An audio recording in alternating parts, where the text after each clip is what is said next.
I would like to introduce Freund, who will be presenting the Keynote AI-Powered Network 5.0, a Paradigm Shift.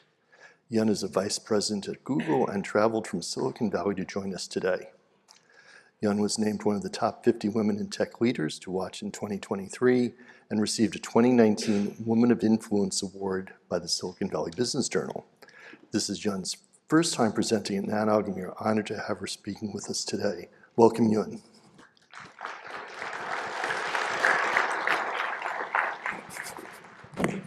Thank you so much. Oh, I have to flipper. I forgot. Yes. Thanks, everybody. Welcome to day 2 of NANOG. Before we get started, just a quick introduction by myself. Yes, it is my first NANOG presentation. So my name is Freund. I'm from Google Cloud, and I lead a global networking technology group.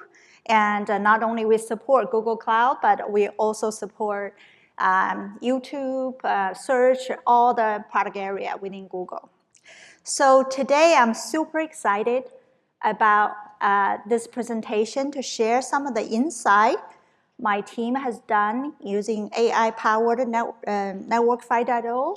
And I'll share some of the use cases and love to use this opportunity to hear your feedback and see, understanding your side of the advancement in this area and very exciting opportunities. So today, I'm going to focus a few topics, mainly focusing on from a network evolution perspective, not only what we do at Google, but also look at the trend within the industry. And I just want to do some comparisons, and many of you have heard of the automated network, which automation. Scott has yesterday had a keynote on this topic.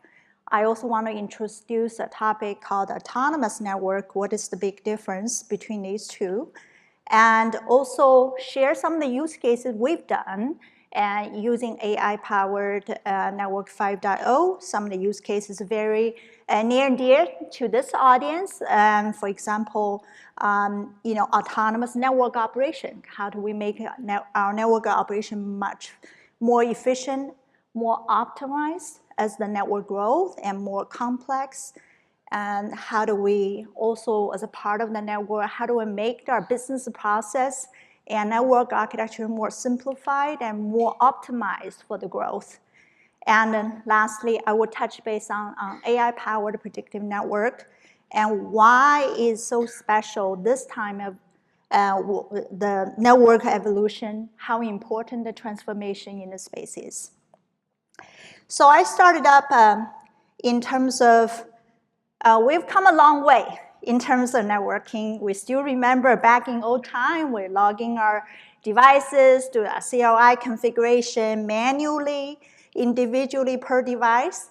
And then we have evolved into writing more scripting, right? How do we upgrade our softwares? And then in a batch process, how do we optimize our workflow? So in terms of how we detect certain errors in a network, link failure, congestion, then we can automatically trigger some of those operational scripts we've written to mitigate the risk.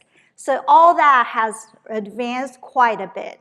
So what I wanted to highlight this time is that in many spaces in the science, we have a lot of breakthrough in the AI era. So a lot of you have seen some of the breakthrough in terms of whether it's AlphaFold in terms of protein 3D structure. We won, Google won a Nobel Prize on that. And also weather forecasts or many in the material science in terms of code generation, all that has really advanced quite a bit. But what are we doing in the networking space? We can not only, in this unprecedented time, AI ML really has challenged us in terms of providing more network capacity for this large language model training, but also what can we do using the AI and deep learning to make our network better, more efficient, more optimized. So with that, I want to show you, last year actually, one of my software engineers, Rob Shakir, has presented this open config. And he did a keynote about last 10 years reflection. We've come a long way in terms of network automation, right? So this whole loop, feedback loop, as soon as we detect using our telemetry and detect failure, we can trigger string operation, workflow operation, repair operation, and all the way into the intent-based configuration. Once the device is repaired, we can push this config. That loop is there. It's automated. However, it has a fixed set of parameters and predefined rules. It's not really learning because we pre-programmed. That was set the rules and policy we wanted the network to look like. However, in this very dynamic environment, every day we encounter fiber cut, road, and then just Google alone, we have 2 million lit fibers and subsea cables. And every day there's a natural disaster, geopolitical event, cable cut in a subsea ocean. We cannot anticipate. The environment conditions are changing every day, right? Recently you heard California has a big fire. All of you have seen those horrible pictures.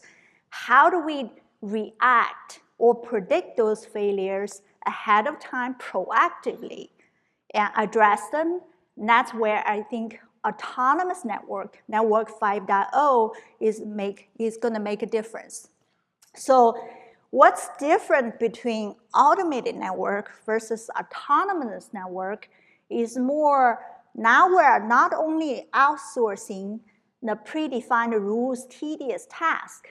Now we're outsourcing the brain, the thinking, the learning, the reasoning, the multi-step reasoning.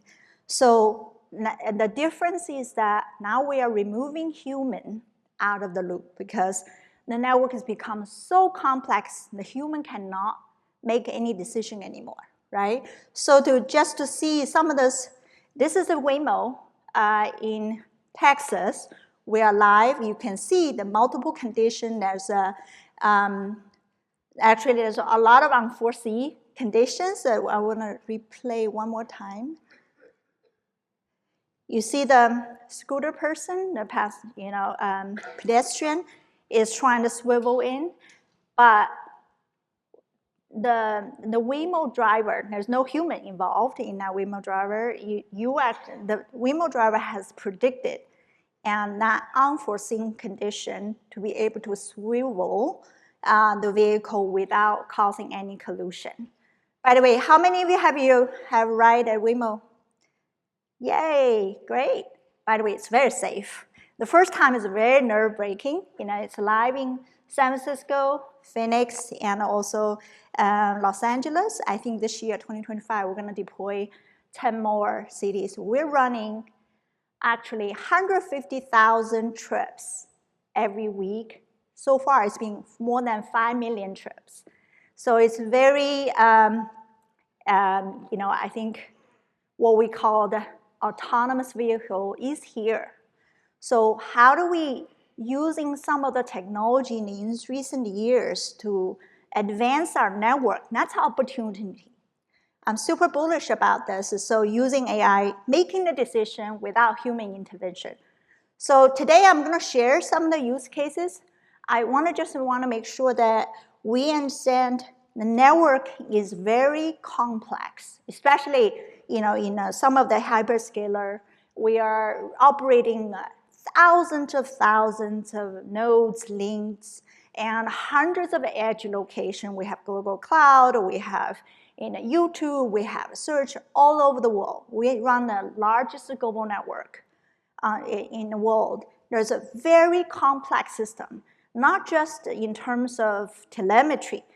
That network state, including also your business process, your network planning, and your maintenance, repair, all that becomes compounded, very complex.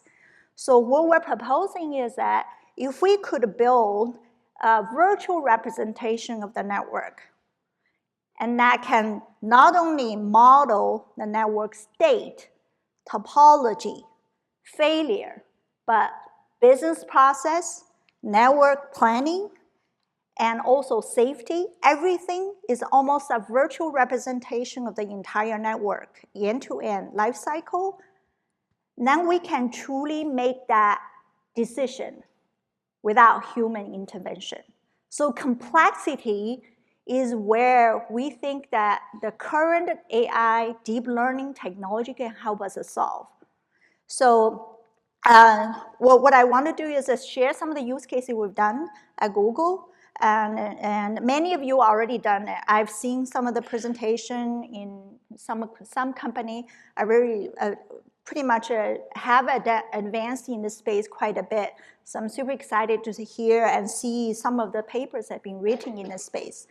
For example, what we call autonomous network operation is ANO, is really helping us not only help us to solve and mitigate the risk quickly, but also pinpointing the root cause much faster. As we grow the network, especially in this unprecedented time with AI and machine learning, driving us to deploy more nodes, deploy more network, deploy more, we need more reliability. All these complex situations, our workforce also start increasing, right? We, Google usually, we have SRE and we have network operation operate on our network. As we grow, we also want to, have a sublinear growth because now OpEx and CapEx are increasing. Some of you probably also experience a similar thing. Also business process, how do we optimize our network architecture so that we have the best reliability and best cost? Because the cost also becomes exponentially higher, and we want to drive that more linearly. And then lastly, how do we make sure we can predict some of the failure versus just mitigate the failure? And that's already happened. So with some of the AI machine learning, we can showcase some of the use cases and success case here. So when it comes to AI-powered operation, I mentioned about the goal is really to improve the reliability. What does that mean? That means that we're going to increase our mean time between failure and also reduce the mean time to mitigate, right? We also want to make sure that our on-call engineers, operation team on the ground is not increasing also exponentially. So what we want to do is combine these use cases into leveraging AI to improve our reliability of the network, but also drive sublinear operational scale. So, so the use cases I mentioned about building a digital twin is that how do we bring the different siloed data together to build that unified network model and using AI, deep learning. As you can see, we know we have nodes, we have topology, we have link, we can nicely model them, but how do you bring unstructured data together with the structured data together to make sense? Because many of the times, we have a different team. We have organization silo also in our large organization. We have an operation team managing all the subsea cables, optical, transport layer, L1. And we also have our on-call engineer, SRE team, sometimes managing L3, L7, virtual network, VPC. How do we bring all these different layers of complexity and topology together, correlate them? In the meantime, we have probably hundreds of vendors working with us over the global, over the entire continent, and then they have a different vendor, and they have a different contract, different spare in a warehouse, or different repair system using what we call a PCR, maintenance record, to track those vendor repair tickets. The tickets is very unstructured data. Think about that. Your warehouse spare, also unstructured. And your telemetry is a little bit, it's more kind of a unstructured. Is you have SRE constantly chatting, figuring out what the monitoring, what some of the latencies are. How we can bring all this complexity, the structured and unstructured data together, making sense, reasoning, and correlating and inferring, all the way from very low layer data, also unstructured data, into some logical root causing. So this is where we see it makes huge difference in terms of not only monitoring and providing those chat box with your on-call engineer, but also start doing the mitigation without human intervention. Some of the mitigation could include automatic trigger drain, doing a device reboot, or mimic the IGP metrics so that the traffic is routing based on your desired intended directions. So some of the work we did is using some of the graph neural network to build that tempora time axis. So bringing all these intent network operation states, bringing all the PCR records or bug tickets or vendor contract, all this information together, telemetry, and making sense so we can look back, learn from the history, but in the meantime, we can use that learning to apply how do we predict future, like in 2 days or in 2 weeks. So that's why I think the power of AI and deep learning plays and can give us a lot of good result in terms of how do you quickly root causing. Some of the early result we see is that sometimes it takes our SRE team takes hours, even days to triaging because there's thousands of alarms coming to us, but now within minutes, they can triage the true root cause, and then we can flag the bad maintenance record like in the future, and more importantly, we can making sure that our network is safe, and so these are the use cases for leveraging the digital twin you have, building that temporal graph to can start looking the back and looking forward in terms of all your network, your entire network state. So some of the early chat, what we call it, and also autonomous network operation assistant interaction with the SRE, and you can reason, you can figuring out what are the link failure, what are the root cause, and it's being in use. Some of the use cases being in use with our on-call engineers. So another slightly different example is using AI-driven transformation for code generation is using WAN routing in the WAN routing technology space. We are continuously improving the network topology and network architecture, including the routing policy. As we expand, Google has started the cloud business 5 or 6 years ago. We now have hundreds of edge locations. There's a lot of routing policy. We're using many vendors. Traditionally, we will use some of this manual human to compile all those routing policy, CLI, like snippets into a one large policy. As you have recall, a decade ago, we presented this open config standards. We are at Google, we need to operate in a more vendor independent way to interact with our vendor. So therefore, we want to have a consistent same, consistent vendor independent way of testing our code and validate our code and do unit tests and integration tests. We actually started using the AI code-based code generation to extract those policy code into reusable code snippets. Then we can use the KNE, Kubernetes Network Emulation, to test consistently. This has also proven really increased our development productivity and simplified our testing effort. So those are the cases, these two cases we used for operation use cases, right? So the benefit all of you have seen. I only mentioned about some of them pinpointing, but many of our playbook also being automated in the space, and also we have this chatbot with our own internal usage for further advanced the operation efficiencies. So next use cases I want to highlight is related to network architecture optimization and business process optimization using AI ML technologies.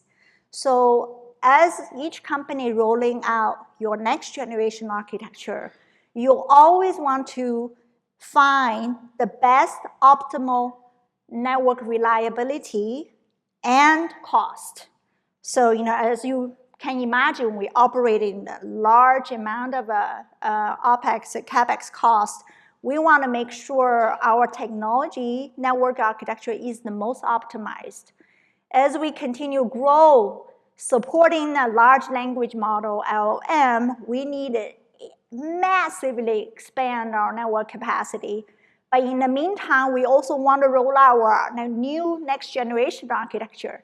How do we have the best of both, considering all the growth plan in terms of metro, campus, neighborhood, but also our customer demand. In the meantime, we have a different platform choices, vertical or horizontal choices. We also have a different reliability target. Some customer may need 4 nines, some customer need 3 nines. How do we find the best network architecture, optimize both cost and reliability? That's something we also use the AI machine learning. So I think that's a great use cases we find, and not only if we ride the growth, we actually can save our operating costs by 15% versus traditional way. If we just massively roll out a next-gen architecture, it actually has a 35% cost increase. So that's a very good use cases for us for efficiency improvement and optional cost. And then another use case that I want to mention is, as I mentioned, we operated, many vendors, subsea, optical, across the globe. And sometimes we don't even know how to answer a simple question. What's the most expensive asset that's not being utilized? We have so many contracts. Each contract has a renewable date. We can't even keep track of it because utilization deployment plan is in one database, and all our contracting and vendor repair and renewal is in different database, or spreadsheet. We couldn't. We basically is doing a manual line by line review. It takes months and sometimes. And now we can use the AI machine learning to help us to bring the structured data and unstructured data to do the cost saving. So this is another space that I think there's a huge opportunity. And also we are starting using some of the AI machine learning for our demand forecasting. How much demand we really need based on our past usage, the growth, power, space, all kinds of equipment costs, all the things that we can synthesize together, run machine learning model to get the best operational efficiency there. So the next thing I wanted to mention is why I'm so optimistic and bullish about this era. I think we're living in a very unprecedented time and disruptive time. AI machine learning can change many sciences. My ask is for this audience to help us to think about how can we use this technology to help us transform network. Give you some example. I mentioned about protein predictions and coding, alpha chip, all that. The reason I'm bullish and optimistic about this era, about AI machine learning can help in networking, is because now the technology can help us to reason.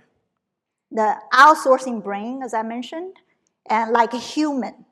They can be a virtual SME, virtual subject matter expertise, without human, because sometimes when you have a set of, we actually have very experienced network engineer. There's a few of them, and then they can actually understand the network, sometimes suggest a mitigation plan, but it's all in their brain.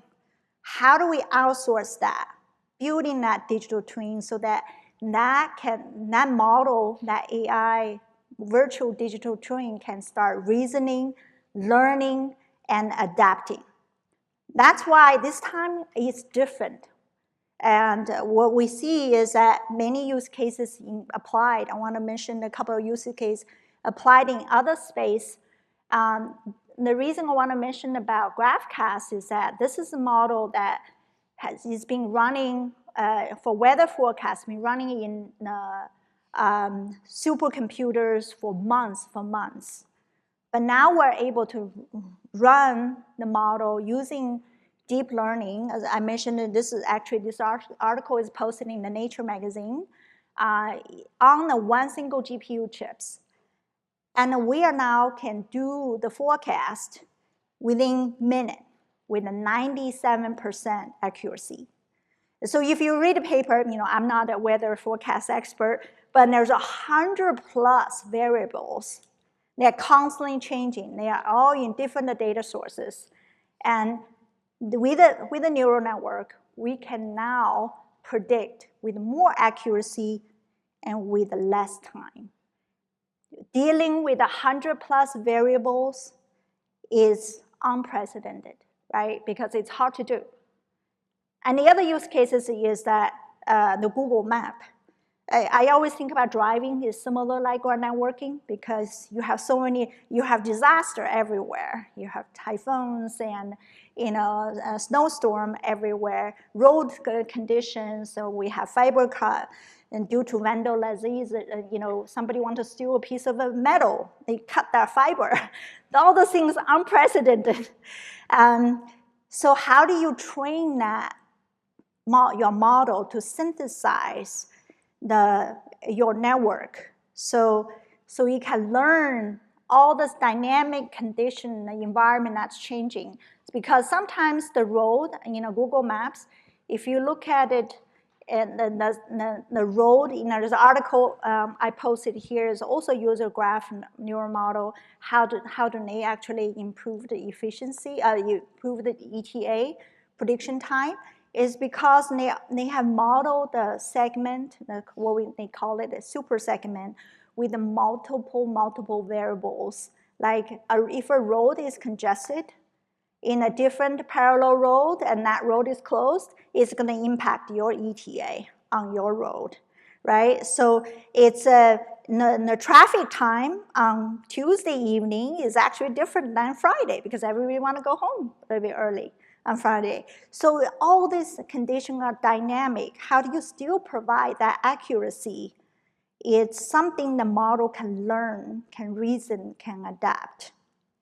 So this will be my thinking about where it can help us on the network side, using those graph neural model, start synthesize multiple layers of a topology, using your input, whether it's weather, whether it's a natural disaster, road, condition, or in this case, that is more like a fiber and terrestrial, whatever the condition you have, dynamic conditions, and telemetries, topologies, vendor bugs, ticketing, all that information, your warehouse data, all the things synthesized together. We can also predict in 2 weeks if you want to do this maintenance work, whether it's you're doing the migration, whether you're doing the augmentation on the network, or you're doing the maintenance repair, you can predict that operation in 2 weeks is safe or not. This is the beauty of building that digital twin. You can start overlaying your intent-based network with your current state in the temporal space and fast forward 2 weeks and see if it's safe or not. So the similar analogy, that's something that we can derive. using the AI machine learning technology. So this is my last slide. It's really, I'm looking forward to hear you know, in this community, what you think about this network evolution. I'm super optimistic because I think this is the time we can truly realize the vision of an autonomous network, which means that no human intervention, self-driving and self-operating. With that, I want to open up a question. Yes.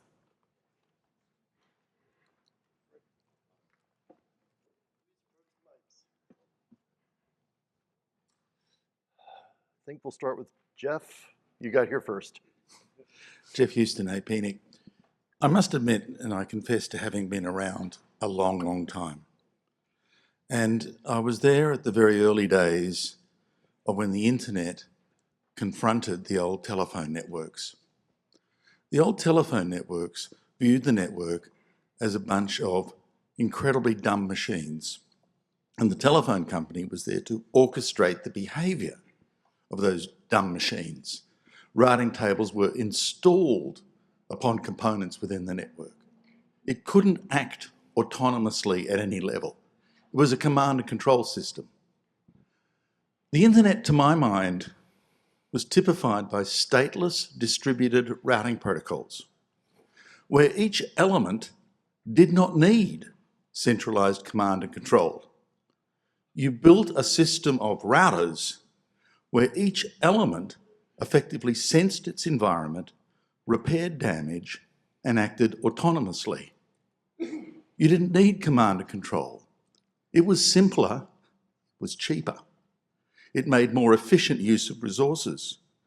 The industry shifted very quickly to cut cost. And the cost was actually in centralized command and control. It got rid of it. I heard here a talk to say, we can take centralized command and control and replace it with a rule-based system with AI.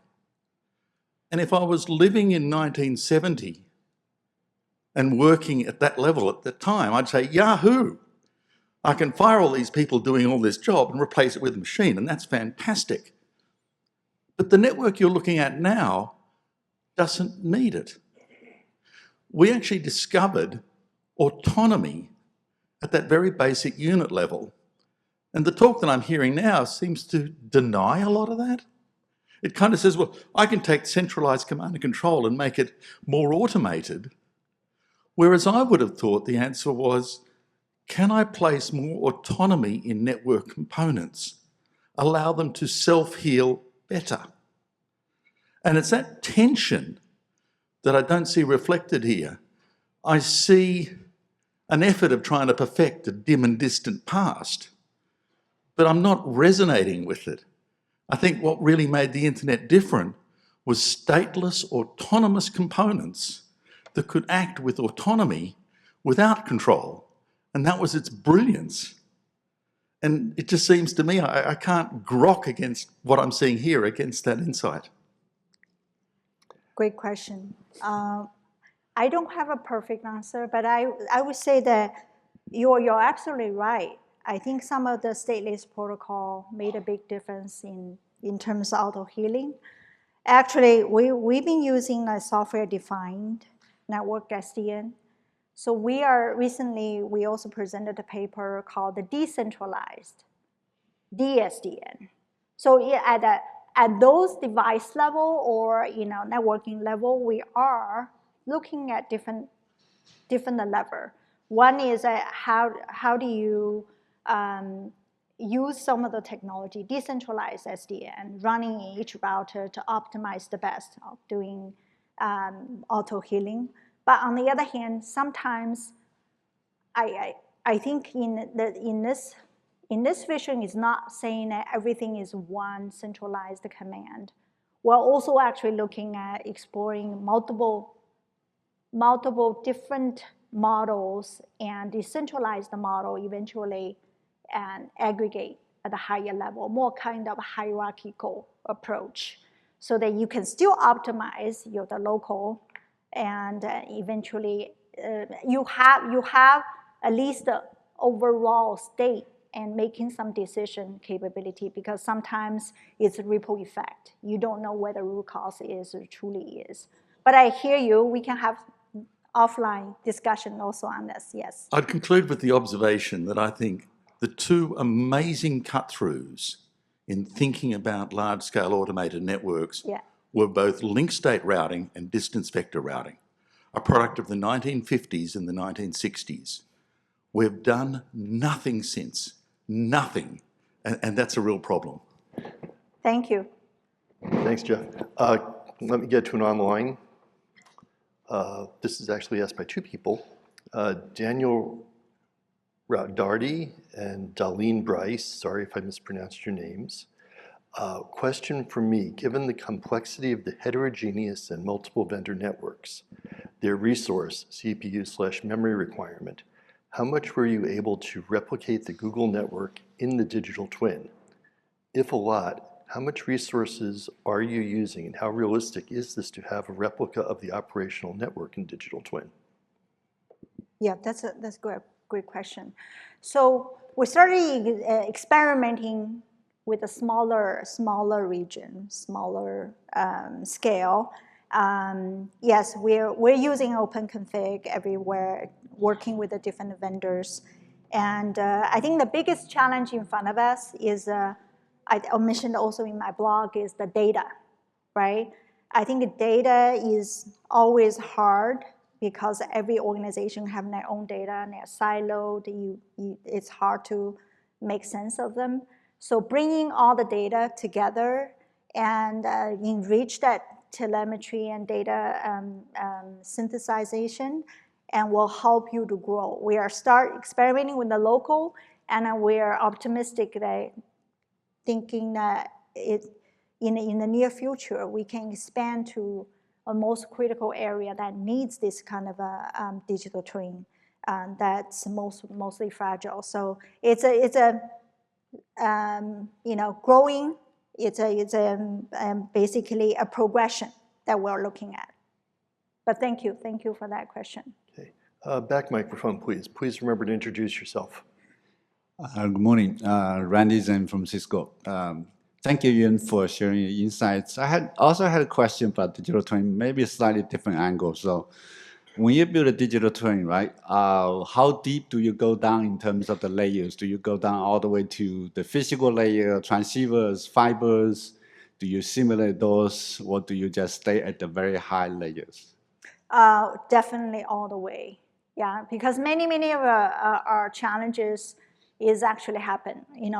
I didn't mention that the reason we're focusing on safety is every time we touch network, there's outage because humans just make errors. So in holiday, we have freeze.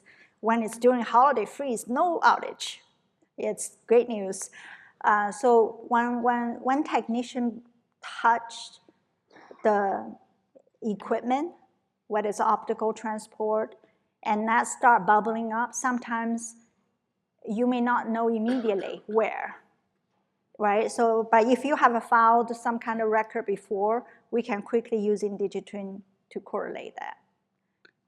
Thank you. Thank you. Front mic, please. Hi, John Kristoff from University of Illinois, Chicago, and dataplan.org. So as I was listening to you, what resonated with me was that the problem being solved was largely around, you have all these complex systems and massive amounts of data, and we can't ourselves as humans reason and debug these problems and figure out root cause analysis sorts of things. So AI and machine learning to the rescue. But I wonder, what do you think, would that potentially reinforce us then continuing to build complex systems and maybe do a less elegant job in building systems behind this AI magic box that'll just work its way out of these problems? So maybe instead we should have simpler systems that AI doesn't have to go through all these complex analysis for us. Maybe it's somewhat a little backwards. Should AI come in a step before and help us make things simpler to start? Yeah, that's a great question. Yeah, I think sometimes we're our own enemy. So we are creating a complex system thinking that it can solve many sophisticated cases. I think building a simpler, more modular component system, will be helpful, I think, in this case. I think some of the AI technology obviously can, and advances in this area can also help us inform what are the platform or, standards we need to have when we are building those simple systems. But that's a great question. Okay. Back microphone, please, and we have time for about 2 more questions. Josué D'Enfant with Bandwidth. Thank you for the presentation. The potential of this technology is just fascinating. So my question is, what is your recommendation to an organization who would like to start the journey into AI-powered networks, or at least explore that avenue? Yes, good question. So I think start something small, experimenting. Actually, in one of my blog, I see I talked about 2 challenges in front of us. There will be roadblocks and challenges in front of all of us because some of the AI machine learning models still in early stage.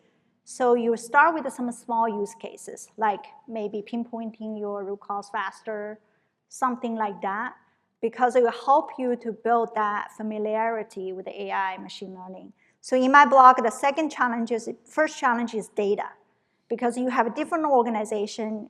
Somebody mentioned Cisco mentioned about you have L1, like lower layer, physical layer team operating like in their space. You also have on-call engineer in a routing, L3, L7 engineers that operate in their space. How do you bring these data together with some kind of a ticketing and maintenance records? Start synthesize that using some of the AI machine learning, help you to learn. Because what I see is that, at least in my organization, I see a lot of network engineer, still not familiar with AI machine learning. And many of my AI machine learning I hired from outside don't understand networking. So the best breed, it will be how do you blend both skill sets together, and they can, learn from each other, or network engineer understand how to use this AI machine learning, and vice versa. And as a community, I think, NANO is a greater community to help us to figuring out how do we democratize some of the AI machine learning technology. So it's easy to use, easy to design and operate. Thank you. May I have a quick follow-up, please? Yeah. So you mentioned some challenges. Can you mention 1 or 2 challenges of starting that journey toward AI power? Yeah, the first one is about data, right? Because for different companies, it's going to be operate different. You have a different maturity of the data. Our data is totally siloed. And everybody wants to have their favorite tool, favorite monitoring tool. Pretty soon you have hundreds of monitoring tools. Everybody has their favorite database, spreadsheet. So bringing all those data together I think it will be the first win. All right, thank you. And I'll be taking you as the last question, sir. Great, thank you very much. Darren Carrick, Quad 9, nice presentation.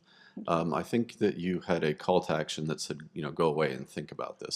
And following up on the question behind me, we're not all Google. We don't have infinite money and infinite resources. Looking around at some of my colleagues, there might be a few that work for some companies that could, have the same resources and the same footprint. But everybody else in the room can, added together has parts of what you were showing on the board, whether it's undersea cables, edge networks, things like that, content networks. I guess my question is, again, where to start, how to sell this to your management or your organizations. And I think that what you were just saying about configuration management databases and identity management is all over the place for every corporation. I think that before many people can get to this, we have to push for knowing what we have and understanding it. Again, you're talking about pulling together, centralizing, and synthesizing that data. But how do we make the pitch to management to even go down this? What's the value proposition? Yeah, that's a great question. So I think this is an organization, even I was facing that, is pitch operational efficiency.